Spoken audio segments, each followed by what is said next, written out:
Chapter 1. The Door That Shouldn't Have Opened. It was the sort of autumn morning where even the sun seemed reluctant to rise.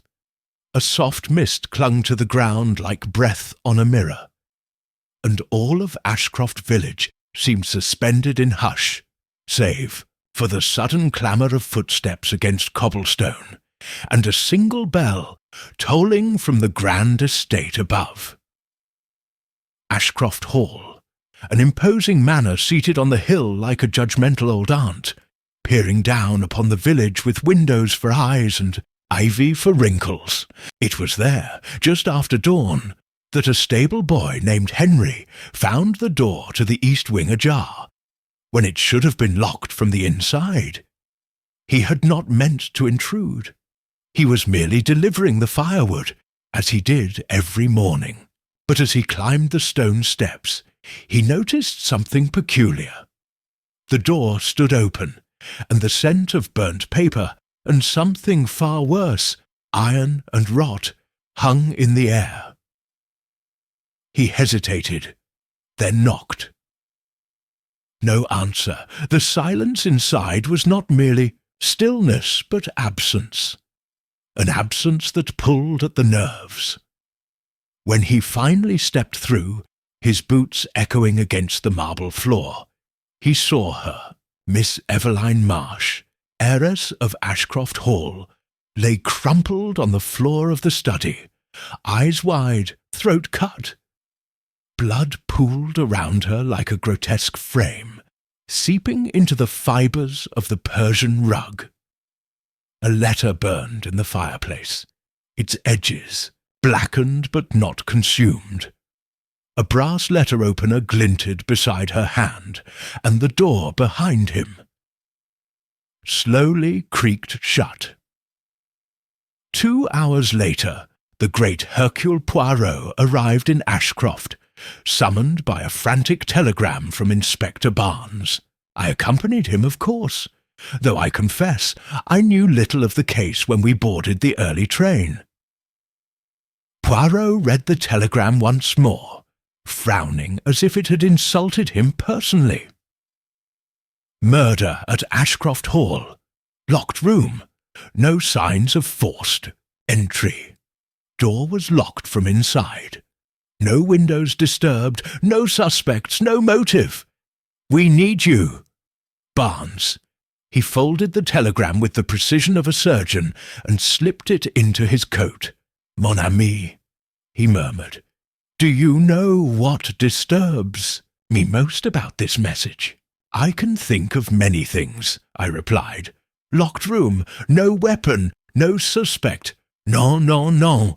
It is the finality. No motive, always a dangerous conclusion. I tilted my head. You think there is one? Poirot gave me a curious look. There is always a motive, Hastings. When a person dies violently, it is never random. It is intimate, calculated, often, how do you say, personal. As the cab wound its way towards the looming shadow of Ashcroft Hall, Poirot's eyes narrowed. This door, he said quietly. They say it was locked from within, but it was found open by the boy, no? Then I must ask, who unlocked it? Or, better still, was it ever truly locked at all? Inside the hall, we were greeted by a grim-faced Inspector Barnes. He was rubbing his temples when we entered the east wing. Poirot, he muttered, I hope you brought a miracle. Poirot bowed modestly. I bring only the little grey cells, monsieur. Let us hope they suffice. Barnes led us to the study, careful not to step across the chalk lines that now surrounded the body. Miss Marsh had been respectfully moved, but the bloodstain remained, a grotesque shadow of her last moments. The fire had burned low. The half-charred letter was now bagged as evidence. Poirot moved slowly, eyes scanning every detail. Locked room, Barnes repeated. Single door, Locked from the inside, no other exit, windows sealed tight. She was alone, yet dead. Poirot pointed to the bolt on the door. This bolt, does it require a key? No, it's internal, slides into place. Only she could have locked it. Poirot knelt beside the mark where the letter opener had been found. He did not touch it. Hen merely stared. Then, glancing toward the windows, he asked, "And the windows?" "Secured. No sign of tampering." Poirot straightened, then looked to the fireplace. "The letter?" he asked. Barnes handed him the evidence bag. The writing was mostly scorched, save for the final line. "If anything happens to me, look inside the rest was ash." Poirot tapped the glass gently. "Curious," he whispered. "The locked room, it screams of illusion, and illusions require distraction." He turned toward Barnes. "You say the door was locked. But who confirmed that fact?" Barnes hesitated. "The butler. He tried the door before the stable boy arrived, swore it was locked, claims he heard Miss Marsh speaking to someone last night, but thought little of it." Poirot smiled thinly. "Then I must speak with this butler." And as he turned to leave, he added softly, "Doors, my dear Inspector, are only as secure as the minds that believe in their certainty." Chapter 2. A Death in Ashcroft Hall. The butler's name was Simon Elbridge, a man in his late 60s, built thin and upright as a fence-post, with a voice like dry parchment and the careful manner of one used to avoiding sudden movements. Poirot sat opposite him in the drawing-room, his gloved hands folded neatly, his expression unreadable. "I understand," Poirot said softly, "that you were the last to hear Miss Marsh alive." Elbridge did not flinch, but his eyes flicked to the teacup in his hand. "She often had callers, in the evening," he said, "some private, some not. Last night I passed the study on my way to the cellar. I heard voices inside, hers certainly. The other was quieter. I couldn't make it out." Poirot tilted his head. "Was the door closed?" "Yes, sir. Closed and locked, I'd wager. I tried it this morning when I went to bring her tea. It did not budge." Poirot glanced toward the hallway. And yet, when the stable boy arrived shortly after, the door was ajar. Elbridge nodded slowly, the implication not lost on him. "Tell me," Poirot continued, "did you hear her voice raised? Anger, perhaps? Fear?" "No," Elbridge said after a pause. "Just formal conversation. Not unusual for her. Miss Marsh was always proper. Polite even to those she disliked." Poirot's gaze lingered. "And whom did she dislike, Monsieur Elbridge?" This time the butler hesitated. "She had disagreements with her cousin Lionel and with Mr. Finlay, the family solicitor. She accused him of mismanaging the estate. There were quarrels, some harsh words." Poirot nodded. "Thank you. And the East Wing, does anyone else reside there?" "No, sir. Miss Marsh moved into that wing 6 months ago after her mother passed. Said she needed privacy." Poirot stood, brushing an invisible speck from his cuff. "Privacy, yes, and a perfect place to die unnoticed." We took a walk through the East Wing next.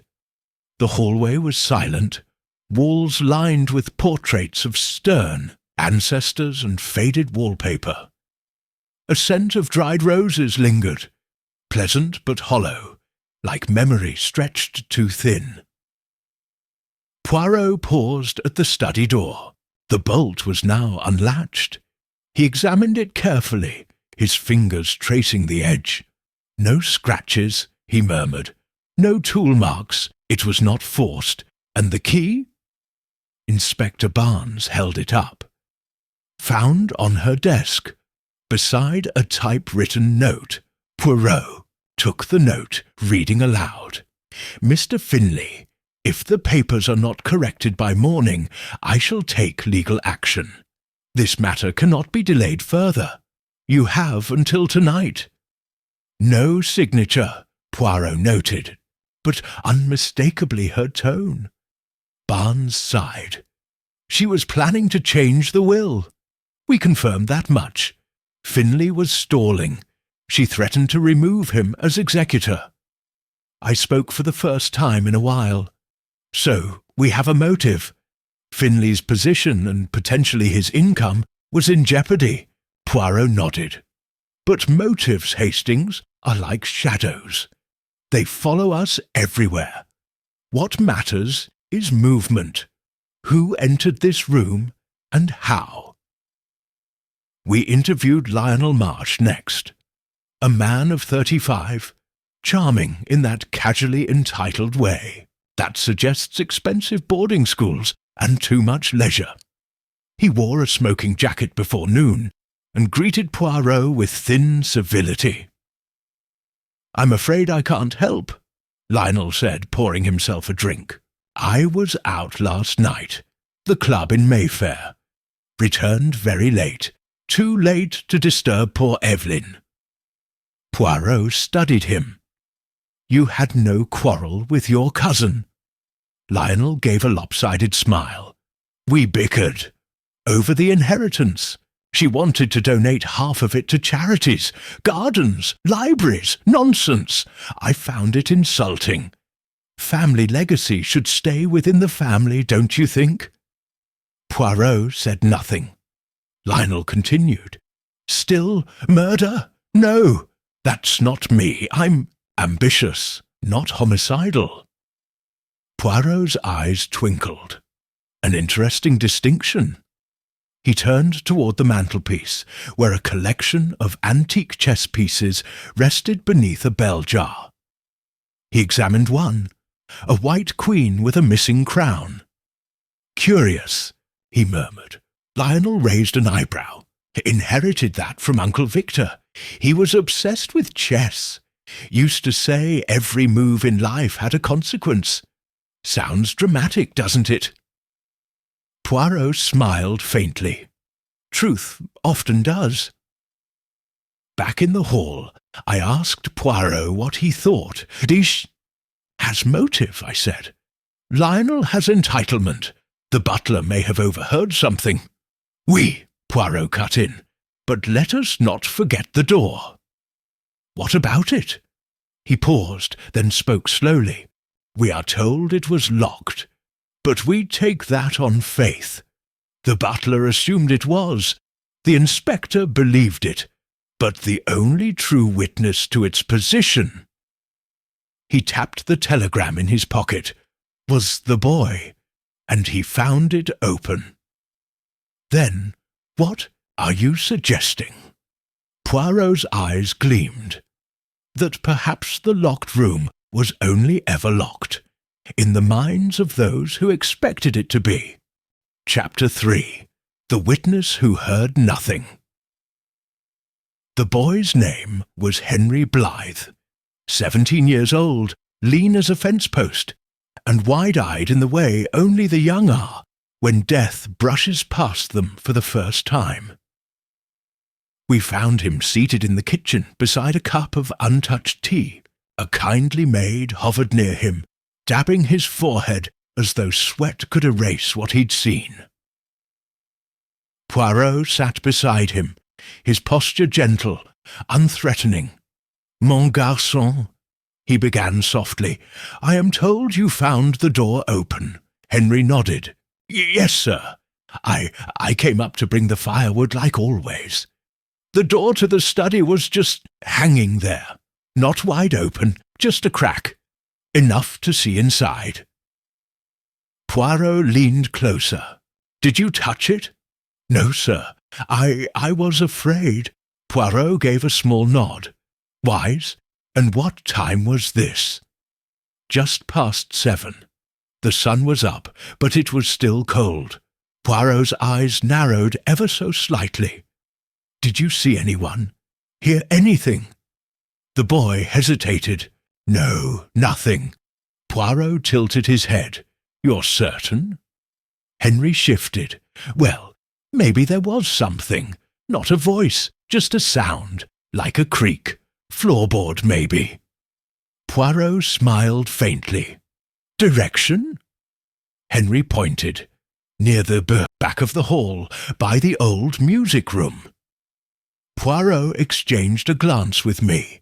There was no door to the music room from the study. If someone had been there, they were not meant to be. We walked the east wing corridor again. This time, Poirot stopped just before the music room entrance. The hall here narrowed, walls pressed in, and a line of floorboards buckled slightly, with age. He stood still, eyes closed. Then, with deliberate slowness, he shifted his weight forward. Criac! A sound easily mistaken for an old house settling. Poirot whispered, but our young friend noticed it. That suggests it came after the murder, while the silence was most profound. He turned to Barnes, who had joined us midway. Was anyone seen exiting the east wing between the hours of 5 and 7? Barnes frowned. No, everyone claims to have been in their rooms. We checked movements. Only the staff were awake. That early. Poirot tapped his fingers together. So someone moved silently through the house, perhaps in slippers, perhaps barefoot. He stooped, brushing a finger across the floorboard. A faint smudge, almost invisible. Dust displaced, not by a boot, no heel print. He stood. Someone left that room, he said quietly, and believed no one saw. Later that afternoon, Poirot requested a full guest list from the butler, including household staff and known visitors in the last week. He studied the paper in silence before circling 2 names with a pencil.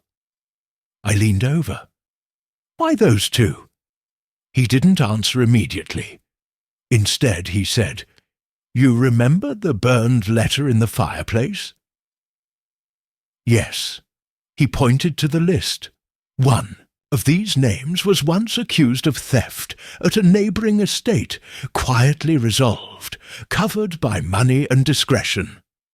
My eyes widened. And the other? An old flame. Disgraced, unwelcome. Yet they visited just 2 days ago. He folded the list. The locked room, mon ami, is not the only thing that was not truly sealed. Emotions, secrets, they leak through cracks.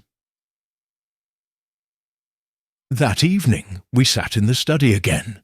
The fireplace had been cleaned, but the scent of ash still lingered faintly. Poirot's gaze lingered on the bookshelves, the unlit chandelier, the untouched stack of letters beside the writing desk. He picked one envelope up, unopened. "No stamp," he muttered. "Delivered by hand." He opened it, revealing a single, typed line. "You'll regret what you've done." No signature. Poirot exhaled softly. Ah, and so the tone shifts. Barnes frowned. A threat? Poirot nodded. Yes, but impersonal. A coward's voice. This letter was not meant to frighten. It was meant to shame. He stood.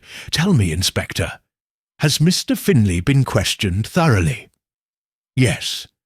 He was evasive at first, but gave an alibi.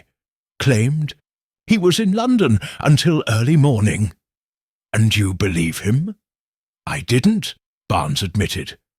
Until I spoke with the clerk at the rail station.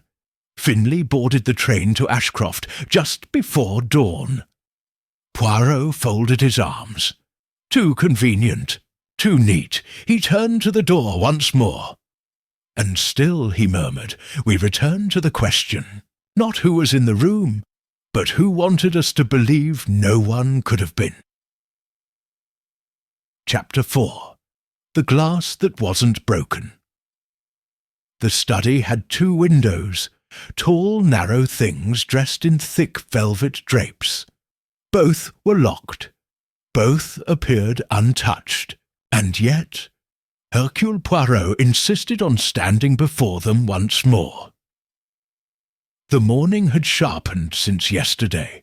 Light cut through the curtains in thin blades, catching dust motes in mid-air like frozen sparks. Poirot ran his gloved fingers along the sill, then down the pane's edge, pausing at the tiny brass latch. He did not move it, only observed. "Do you see, Hastings?" he asked, not looking at me. I frowned.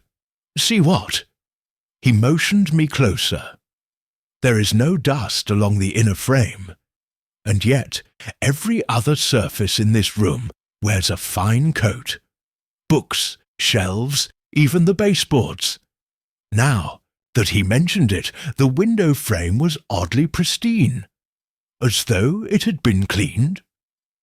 "Someone wiped it?" I guessed. "Oui," Poirot nodded. "Recently. But why clean only this part of the room? Why not the desk, the hearth?"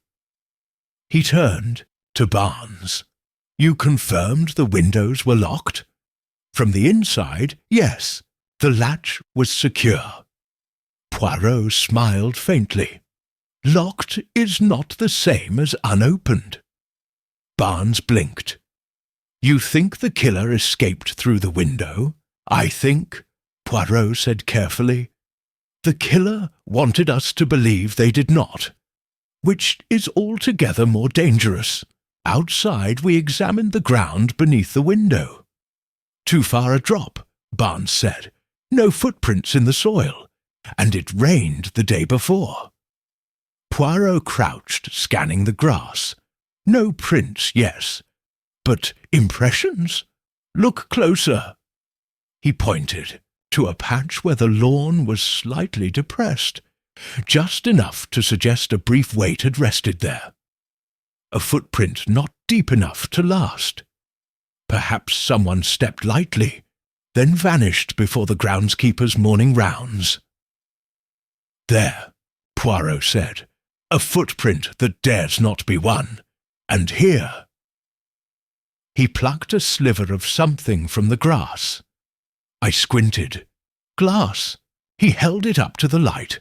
A shard, smooth, curved, not broken, placed. Barnes furrowed his brow. "What does it mean?" Poirot said nothing for a long while. Then, "The illusion is too complete. A locked door, sealed windows, an open letter that reveals just enough.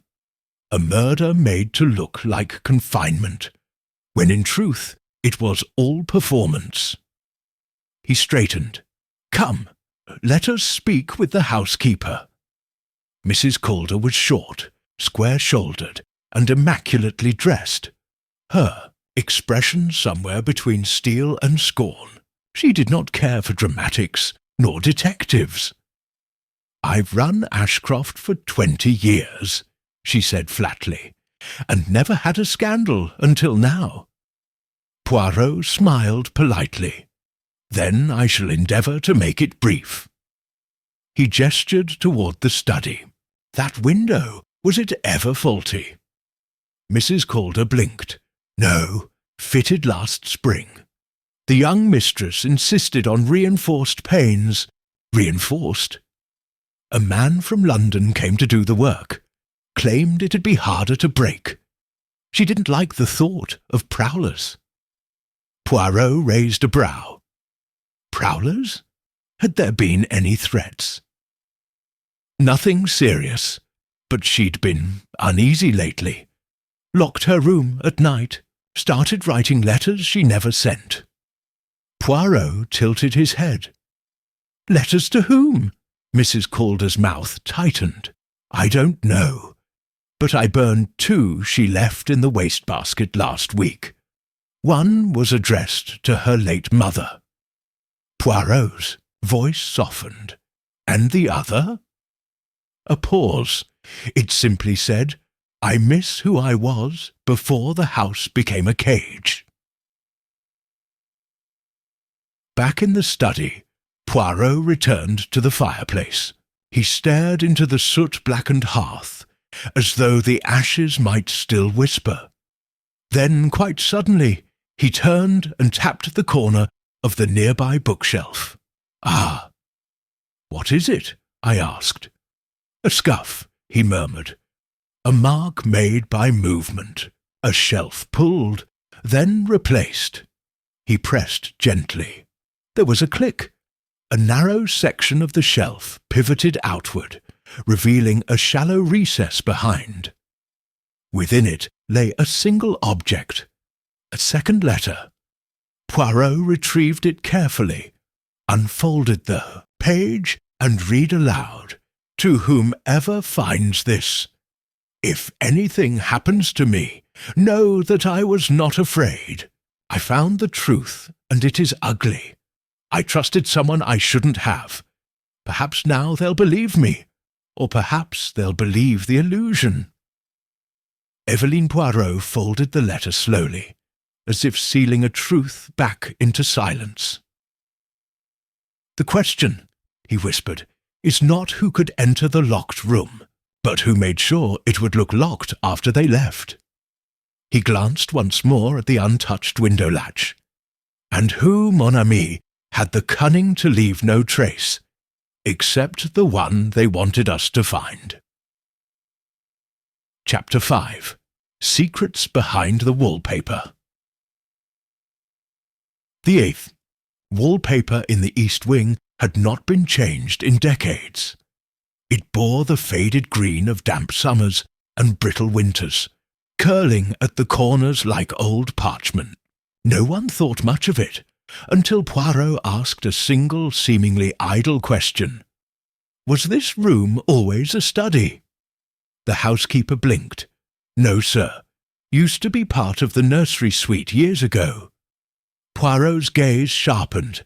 "And the wall behind her desk, has it always been solid?" Mrs. Calder hesitated. "I suppose so, though when the mistress took over the wing, she did have some renovations done. Panelling, a fresh coat." Poirot turned to me, his voice barely above a murmur. "Renovations conceal history, Hastings, but old houses are like old crimes. If you look closely enough, they peel. The study's east wall was oddly symmetrical, a long stretch interrupted only by a portrait of Evelyn's grandmother, tight-lipped, imperious, and grim-eyed." Poirot removed the frame gently, revealing a patch of wallpaper slightly newer than the rest, less faded, less dusty. He tapped lightly along the panel behind it. Hollow Poirot stepped back. "We require a blade." Inspector Barnes produced a small folding knife, and with surgical precision, Poirot scored the edge of the wallpaper and peeled it back like old skin.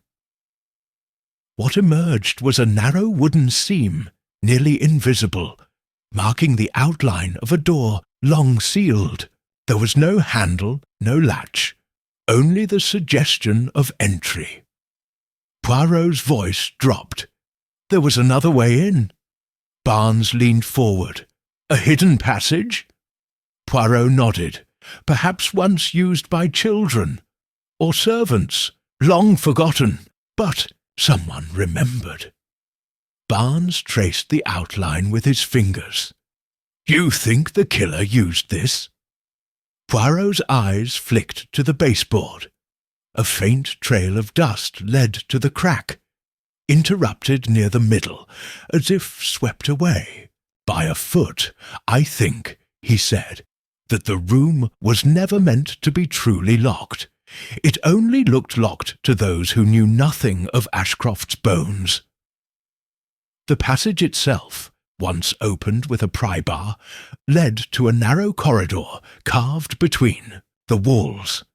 It smelled of damp stone and mothballs. No lights, only old iron sconces, long rusted and empty. We followed Poirot single file, our steps muffled on the stone. The corridor curved sharply, then emerged behind the music room, precisely where the boy had heard a sound. Poirot turned to us. The murderer entered the study through this passage, locked the inner bolt behind them, committed the crime, left again the same way. But before doing so, he gestured vaguely. They unlocked the outer door.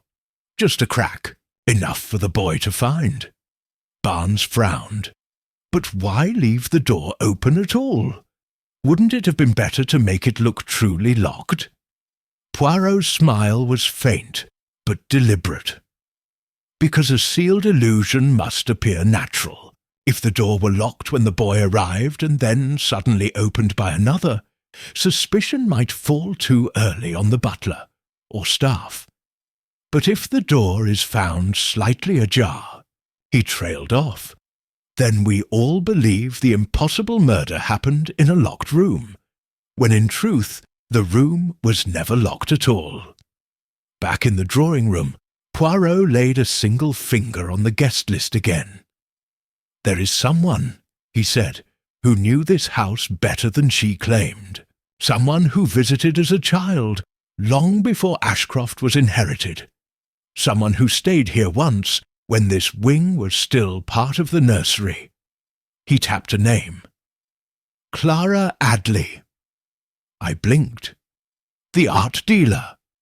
Poirot nodded. "She came, too, days before the murder. Claimed to be here for a painting evaluation, but left abruptly the next morning. No luggage unpacked, no breakfast taken." Barnes checked his notes. "We haven't been able to reach her."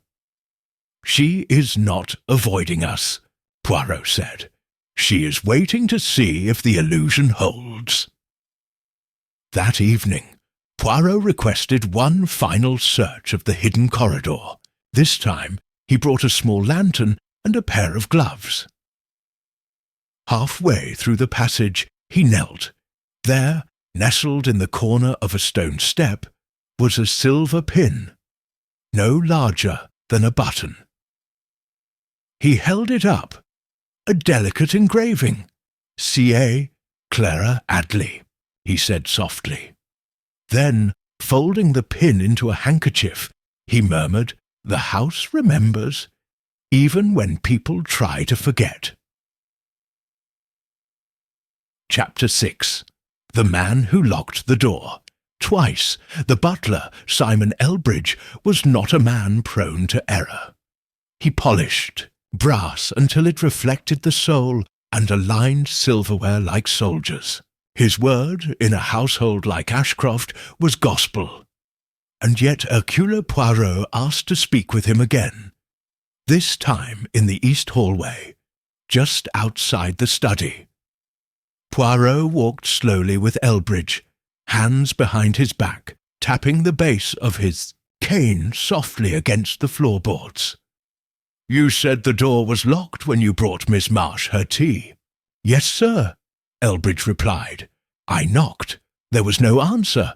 I tried the handle. It would not turn."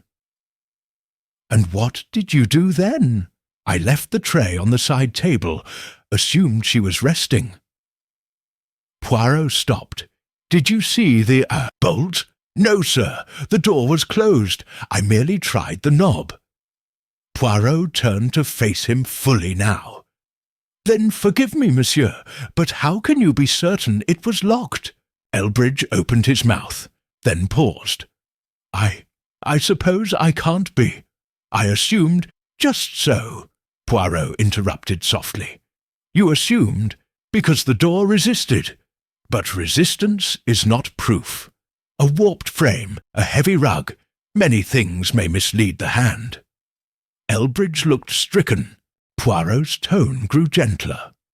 You did not lie, but you believed, and so your belief became fact. That is how illusions thrive. Back in the study, Poirot stood once again before the door. This bolt, he said, brushing it with one fingertip, is subtle, and yet, when engaged, it gives resistance, but not much. He slid the bolt into place. Now, Hastings, try the knob. I did. It resisted slightly, then gave way with a jolt. See? Poirot smiled. It yields, not instantly, but enough to make one believe it is locked, when in fact it is barely engaged. He turned to Barnes. A clever hand could push just hard enough to trick the observer. Our killer counted on that. The butler would try the door, feel it resist, and assume the worst, a locked room. And yet he opened the bolt again and stepped inside. The door was never truly sealed. Later that afternoon we questioned Mr. Finlay again. The solicitor was pale, perspiring more than decorum allowed. A handkerchief mopped his brow in nervous sweeps. "I've told you," he insisted. "I was in London, took the train early that morning." Poirot nodded mildly. "Yes, but you arrived before the body was found." Finlay blinked.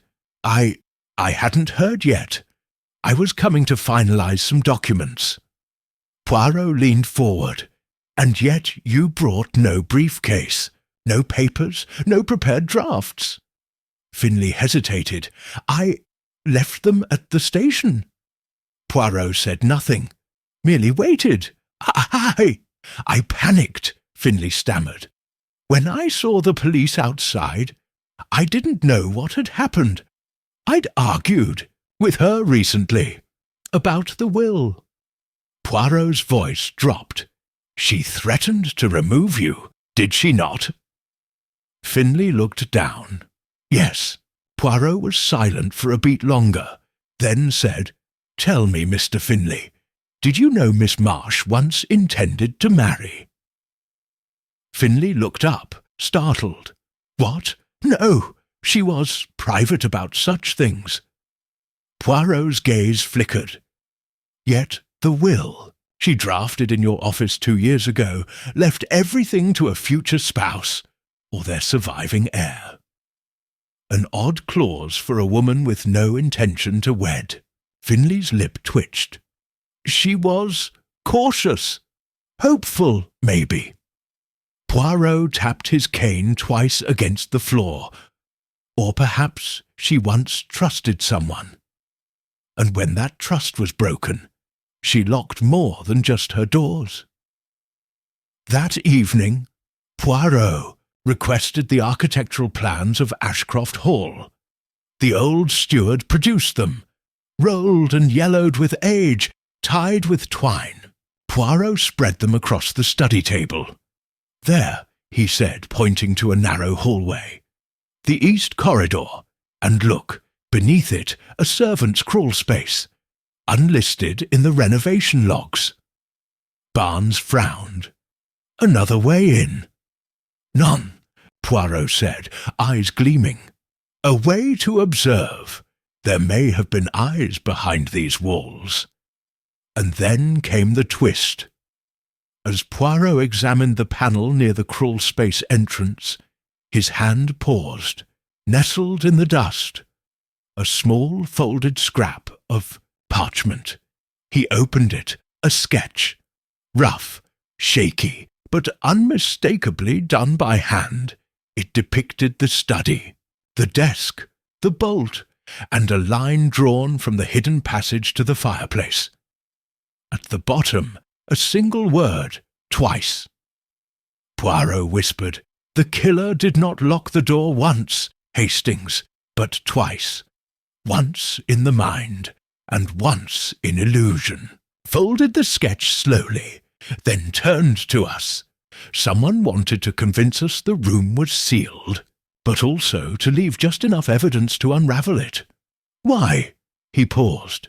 Because only a very confident murderer leaves behind a contradiction. Chapter 7. An alibi built on Silence Rain swept across the windows of Ashcroft Hall that evening, a thin curtain of mist that blurred the world outside into grey watercolour. Inside, the east wing remained eerily still, as though Evelyn Marsh's death had muffled the air itself. Poirot stood at the hearth, arms crossed, eyes closed. "It is almost perfect," he said. "Too perfect." I glanced at him. "What is this crime, Hastings? So meticulously designed that each clue fits neatly with the next. But real murders are not neat. They are messy, emotional. This one was curated, like a painting." He turned toward Inspector Barnes. "Let us reconstruct the morning, from the moment the body was discovered." We gathered the household, servants, guests, and Lionel Marsh into the drawing-room. Poirot, never one for dramatics and less useful, paced slowly before the fireplace. "At what time," he asked, "did each of you rise on the morning of Miss Marsh's death?" One by one they answered, "Elbridge, the butler." "Up at 6. I brought the tea at 7, found the door unresponsive. Mrs. Calder, the housekeeper, awake by 5. The linens needed airing. Henry, the stable boy, came up just after 7. Found the door open. Mr. Finlay, the solicitor, arrived from London shortly after 7:30. Lionel Marsh, I was asleep until nearly 8. The staff can confirm. I didn't come downstairs until then." Poirot nodded. "So everyone believes they were not present when the crime occurred. And yet," he turned to Henry, "you heard a floorboard creak, around 7, near the music room." "Yes, sir." Poirot pointed to the hidden passage. "Then someone was awake and walking." He looked to Lionel. "You say you were asleep. Can anyone confirm?" Lionel gave a tight smile. "I suppose not. But why would I lie? If I meant harm to Evelyn, wouldn't I invent an alibi instead of offering? None?" Poirot's expression remained unreadable. "Ah, but monsieur, that is precisely what you've done. You've offered silence. And silence, when no one expects to hear from you, is the most convincing alibi of all." Later, as the rain tapped like fingers against the glass, Poirot walked the hallway once more. He stopped before Evelyn's bedroom door. "Would you like to see something, Hastings?" I followed him in. The room was modest, neat, with pale wallpaper and a dressing table set beside the window. The bed had been remade, but Poirot's attention was on the wardrobe. He opened it. Inside hung dresses, scarves, and a single heavy coat. He reached into the pocket and withdrew a train stub. Ashcroft to London, dated 3 days before the murder. "Odd," I said. "I thought she hadn't left the estate recently." Poirot nodded. "So she claimed, but this suggests otherwise." He examined the stub. "No return ticket." We visited the station master that afternoon, a sharp old man with eyes like crow feet and a memory to match. "Miss Marsh?" He grunted. "Yes, sir. She was here Monday morning. Bought a ticket herself. Didn't say much." Poirot leaned in. "Did she meet anyone on the platform?" The man scratched his stubble. "Now that you mention it, yes. Woman, tall, dark coat. Didn't catch her name." "Could it have been Clara Adley?" The station master shrugged. "Could have. She wasn't local. Poirot thanked him, then remained quiet until we'd reached the carriage. She met someone in secret, he murmured, and that someone either warned her or threatened her. That evening we received word from Scotland Yard. Clara Adley had been located in Dover, checked into a seaside hotel under a false name. Poirot gave the faintest smile.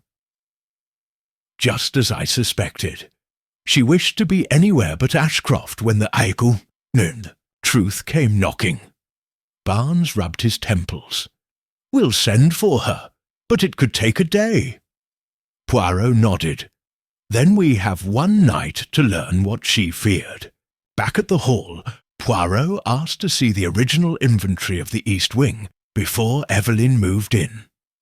The housekeeper retrieved it, crisp, catalogued and signed. Poirot flipped through slowly, then paused. He pulled a pencil from his pocket and circled one item.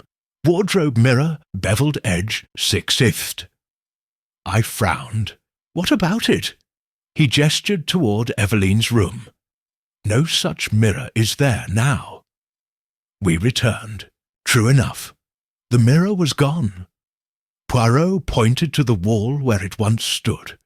A faint discoloration remained, its shape outlined like a shadow that refused to fade. Someone removed it. Why? He ran his fingers along the plaster. A hairline, crack, barely visible. Poirot whispered, because it hid something, and I believe it was watching. Chapter 8. The portrait that watched night settled like a curtain over Ashcroft Hall. The rain had slowed to a drizzle, but the mist clung to the windows, giving the manor a dreamlike hush, as though time itself were holding its breath. Poirot stood once again in Evelyn Marsh's bedroom. His gloved hand traced the outline on the wall where the tall mirror had once hung. It was not just a mirror, he said quietly. It was positioned directly across from the study door, and it had a beveled edge. I blinked. You think it reflected the hallway? Poirot's eyes gleamed. Mais oui, a trick of angle. From the right spot, one could see down the passage, perhaps even into the study itself, if the door were ajar. He stepped back, tilting his head. But it is gone now, removed by someone who feared it had seen too much. The housekeeper, Mrs. Calder, confirmed the mirror had been part of the original furnishings, but vanished sometime in the past month. I thought Miss Marsh had it taken to storage, she said. She didn't say why. Poirot asked to see the attic.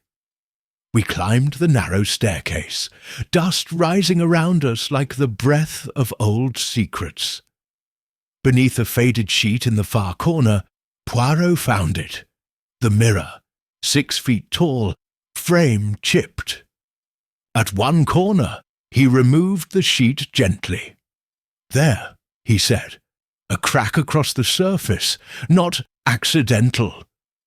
He ran a hand along the back and paused. Tape, he murmured, poorly hidden.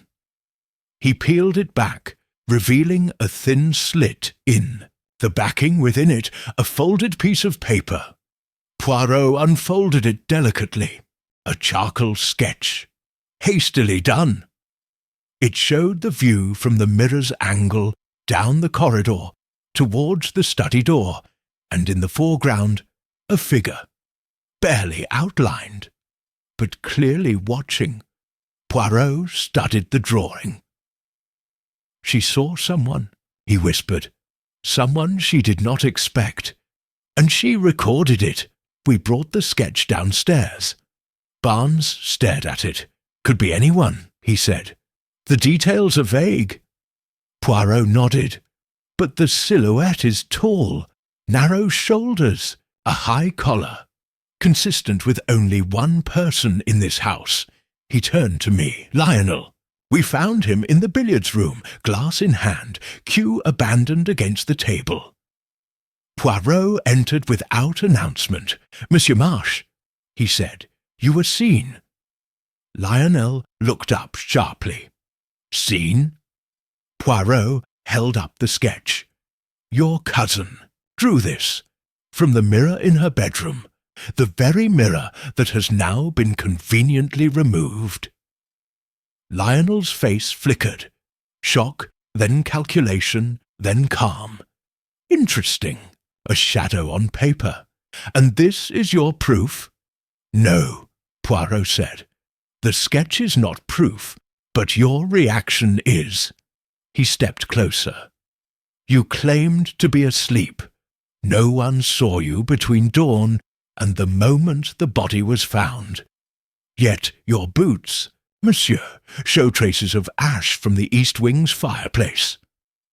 Lionel's eyes narrowed. I walked there later, after the police arrived. No. Poirot's voice hardened. The ash is from before the fire was cleaned. And there is more. Your name appears in a private letter, one Miss Marsh never sent. Poirot withdrew a second note. The handwriting was Evelyn's. He is changing. I no longer know who he is, but I cannot accuse Lionel without proof. If I vanish, tell Poirot to look at the Hall of Mirrors. He will understand. Silence. Then Lionel exhaled slowly. She didn't understand, he said. I only wanted her to reconsider the will, not this. Poirot stepped forward. What did she see that night? Lionel hesitated. She caught me, near the study. I'd gone in through the passage. I wasn't going to hurt her. Just talk. She refused to listen. Said she'd expose me, disinherit me. Everything would go to charity. He glanced at the sketch. She made me leave. Said she was writing a letter to the solicitor. I panicked. I waited until later. Returned. She was still awake. His voice trailed off. Poirot said nothing. Not yet. Lionel looked up. But I didn't kill her. Poirot nodded slowly. I believe you. Because you left through the passage. But someone else was already waiting. Someone who wanted you to be blamed. That night, Poirot sat alone in the study, sketch in hand, tea untouched. He whispered to himself. There was another in that corridor. Someone watching, not Evelyn, but Lionel. The trap was already set. But to catch whom? Chapter 9. The Puzzle of the Shifting Key. Every mystery, Poirot often said, there comes a moment when the illusion begins to crack. Not from a grand revelation, but from a small thing. Something misplaced, misdirected, or, as in this case, something moved. The following morning, Poirot summoned Inspector Barnes and me to the study. On the table were 3 identical brass keys. Observe, Poirot said. Each of these unlocks a door in Ashcroft Hall, but only one opens the study. Barnes raised an eyebrow. How did you find the other 2? They were on the master, ring in the butler's quarters. Elbridge swore none were missing. And yet, Poirot held up the first key. This is the original study key, slightly worn at the ridge. Miss Marsh always kept it on her person. He held up the second. This was planted in her desk drawer. And the third. This one was recovered yesterday, from beneath the carpet in the hallway, almost invisible. Barnes frowned. You think someone swapped the keys? Poirot nodded slowly. Oui, and not just swapped. Shifted them like a shell game. so that whoever searched the study after the murder would believe everything was in its rightful place. We tested the keys. Only one turned smoothly in the bolt. The other two either stuck or didn't turn at all. Poirot looked toward the window, voice calm. A murderer who leaves no fingerprints, no weapon, no forced entry, but chooses to stage a locked room, must plan every detail. That includes the key.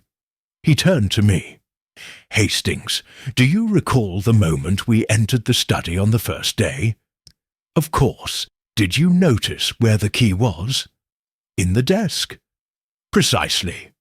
But Miss Marsh always wore it. The maid confirmed it. So why was it left behind, unless the killer wanted us to find it? Barnes rubbed his chin, to make it seem like the door had been locked and she'd been alone. Just so, Poirot said. But here is the cleverness. The planted key does not open the door. He lifted it again. It's similar, but slightly off. Deliberately so. We took the key to the local smith, the very one who had installed the new study locks a year prior. He examined it, eyes narrowing. This isn't one of mine, he said. Looks similar, sure, but it's been filed poorly. A copy, not a twin. Poirot nodded. Could it have opened the study door at all? Unlikely. Maybe forced once, but not smoothly. Then anyone trying this key would believe the door was stuck, not unlocked. And there it was. Poirot leaned close to me as we left the shop. Do you see it now, Hastings? The murder was not committed behind a locked door.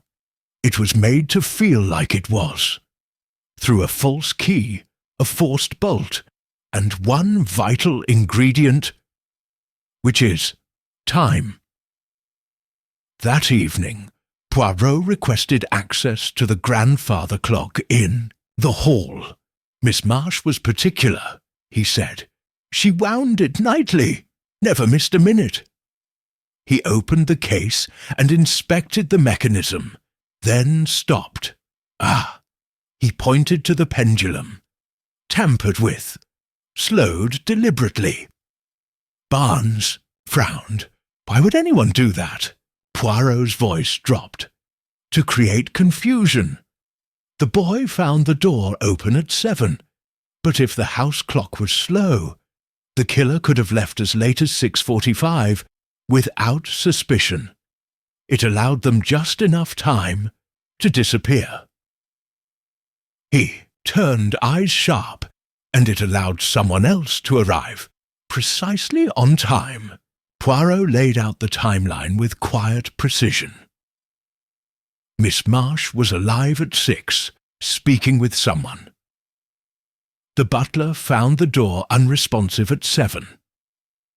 The boy found it open minutes later. Finlay arrived at 7:30. Lionel claimed to have slept until 8. The clock had been set behind by exactly 20 minutes. Poirot tapped the folded sketch in his pocket. And someone used that delay to walk through the corridor unseen, with enough time to clean, to stage, to vanish. He paused. Time, he whispered again. That is what the killer bought, and they paid for it with a lie. Just before midnight, Poirot found one final clue in the most innocuous place. A discarded coat in the guest cloakroom. Inside the pocket, a small metal file, filed edges, brass shavings. He held it in the moonlight.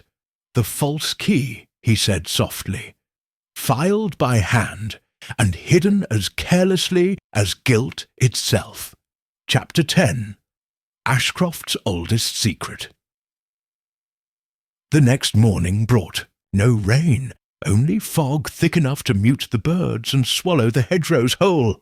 Ashcroft Hall loomed behind it, its windows blank, its walls heavy with the weight of generations. Poirot stood in the main library, the sketch of the shadowed figure in his hand, and a list of former residents in the other. "Mon ami," he said, tapping the paper, "there is something no one speaks of in this house. Not Evelyn, not Lionel, not even the loyal Mrs. Calder." I leaned closer. "What is it?" Poirot turned to the tall shelf in the corner, the one Evelyn had once referred to as the quietest part of the house. He pulled out a single volume, a leather ledger, Ashcroft estate, staff records. He opened it to a page marked 25 years prior. "Here," he said, "a housemaid, dismissed quietly, no reason listed." He flipped to another. A gardener, resigned, same year, same month. Then a final entry. Sarah Marsh, house resident, 15 years old, removed from estate schooling. Reason, medical leave. Poirot's eyes gleamed. "There was an incident," he said, "a secret buried before Evelyn inherited this place. Something no one dared write plainly. But it left marks. We brought the ledger to Mrs. Calder. At first she resisted, but Poirot's gaze, though calm, was impossible to deflect. 'You were here,' he said. 'You remember.' Her shoulders sagged. 'Not all of it. Only what was whispered. Before my time. But I heard things. About Evelyn's mother, and the locked wing.' Poirot leaned forward. 'Go on.' Sarah Marsh was Evelyn's older sister, but she was troubled. They kept her hidden after her 12th birthday. She wasn't allowed to leave the estate. Something about voices, rage. One night there was a fire in the nursery. Sarah was sent away the next day. No one spoke of her again." Poirot's voice dropped. "Do you know where she was sent?" Mrs. Calder shook her head. "Some sort of private institution. Discreet. Ashcroft always had money for discretion." Poirot nodded slowly. "And the mirror in Evelyn's bedroom. It once hung in the nursery, did it not?" "Yes."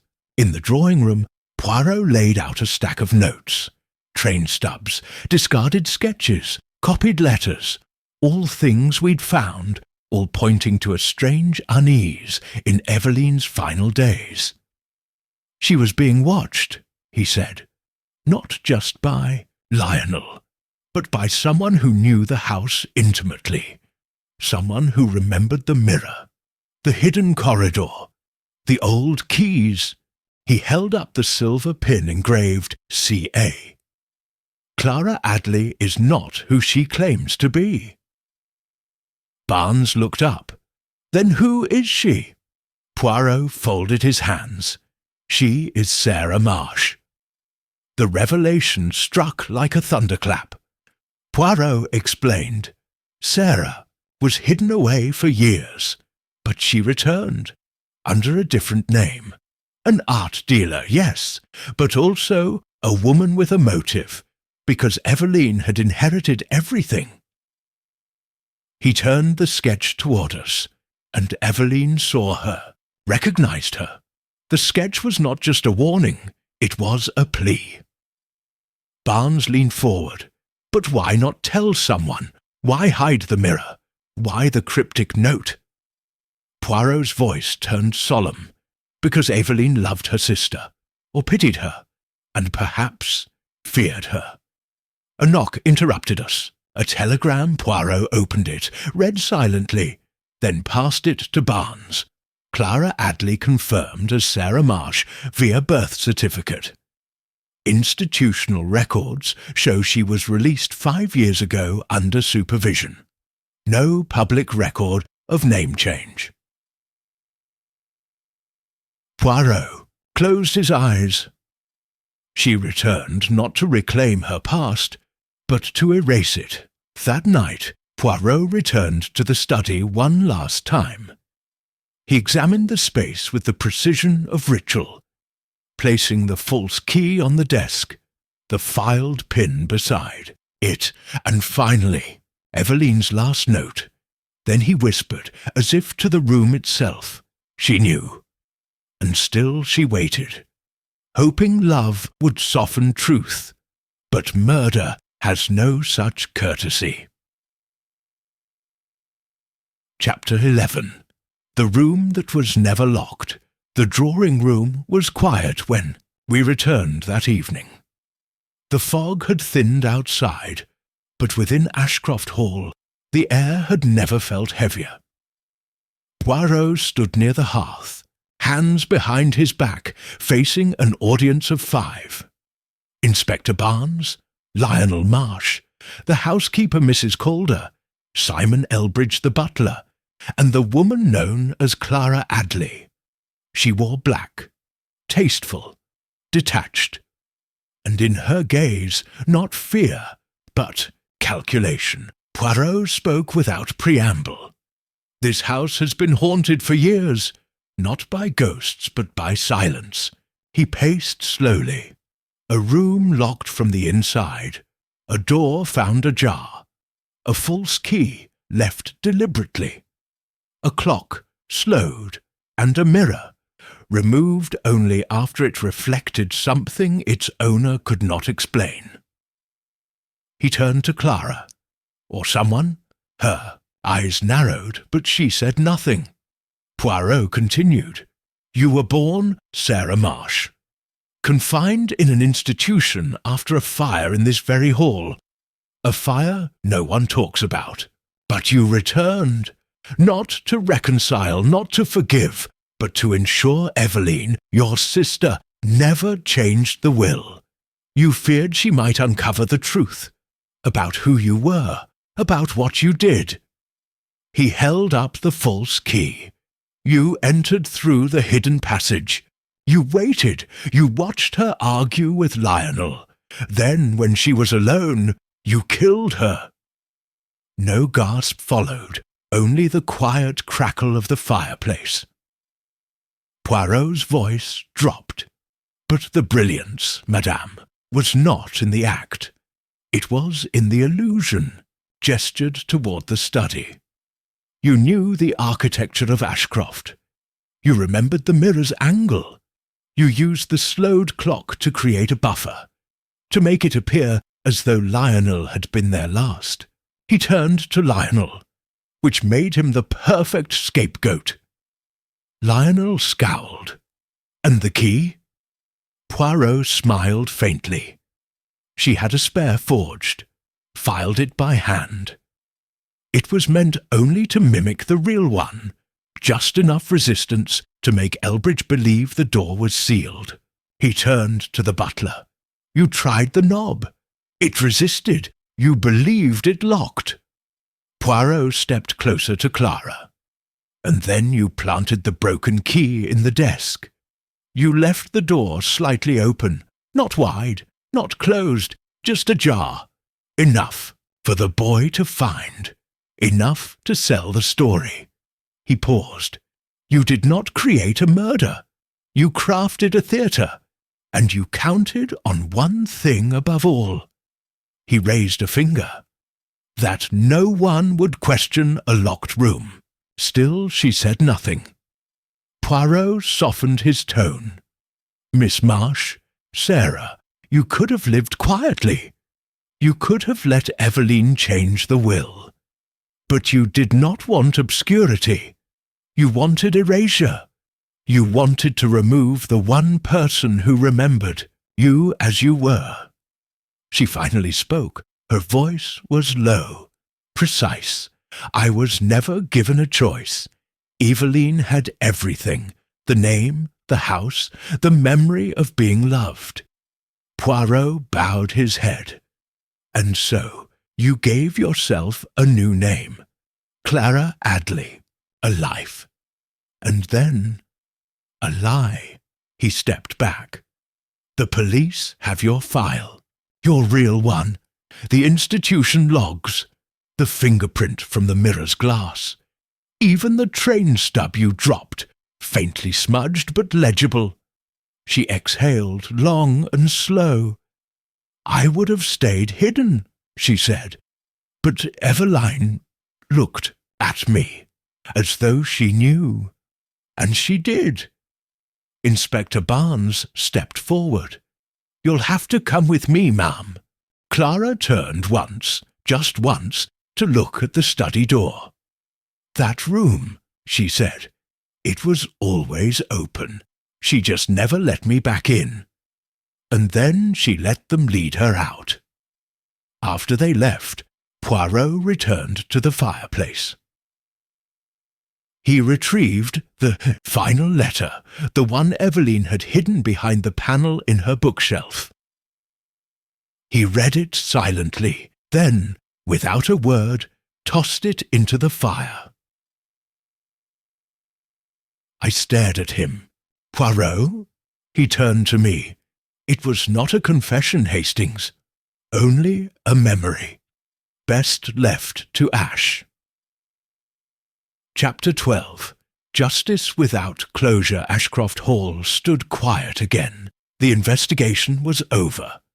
The last pieces had been filed, statements signed. Sarah Marsh, Clara Adley, was in custody, facing charges far more severe than murder. Charges born not only of what she'd done, but of everything she'd tried to erase.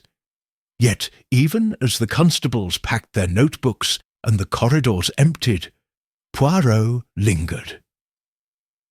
We found ourselves once more in the study. The fire was out, no toujours. The scent of scorched paper remained. She never cried out, I said quietly.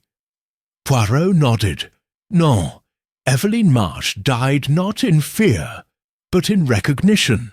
She knew who stood before her, and she chose, even in those final moments, not to expose her. He glanced at the hearth. She left hints, notes, drawings, but no name. Because perhaps, deep within, she still hoped her sister might return home, not as a killer, but as kin.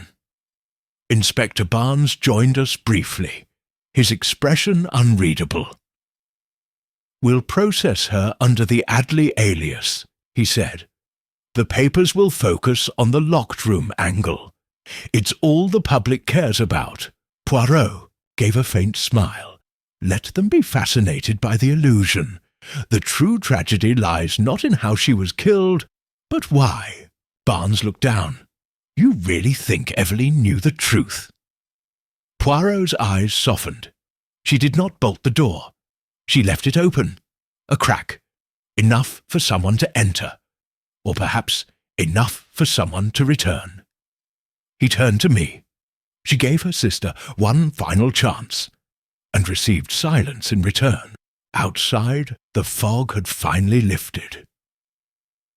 We walked the long path down the hill in silence, the hall receding behind us like a memory fading in reverse.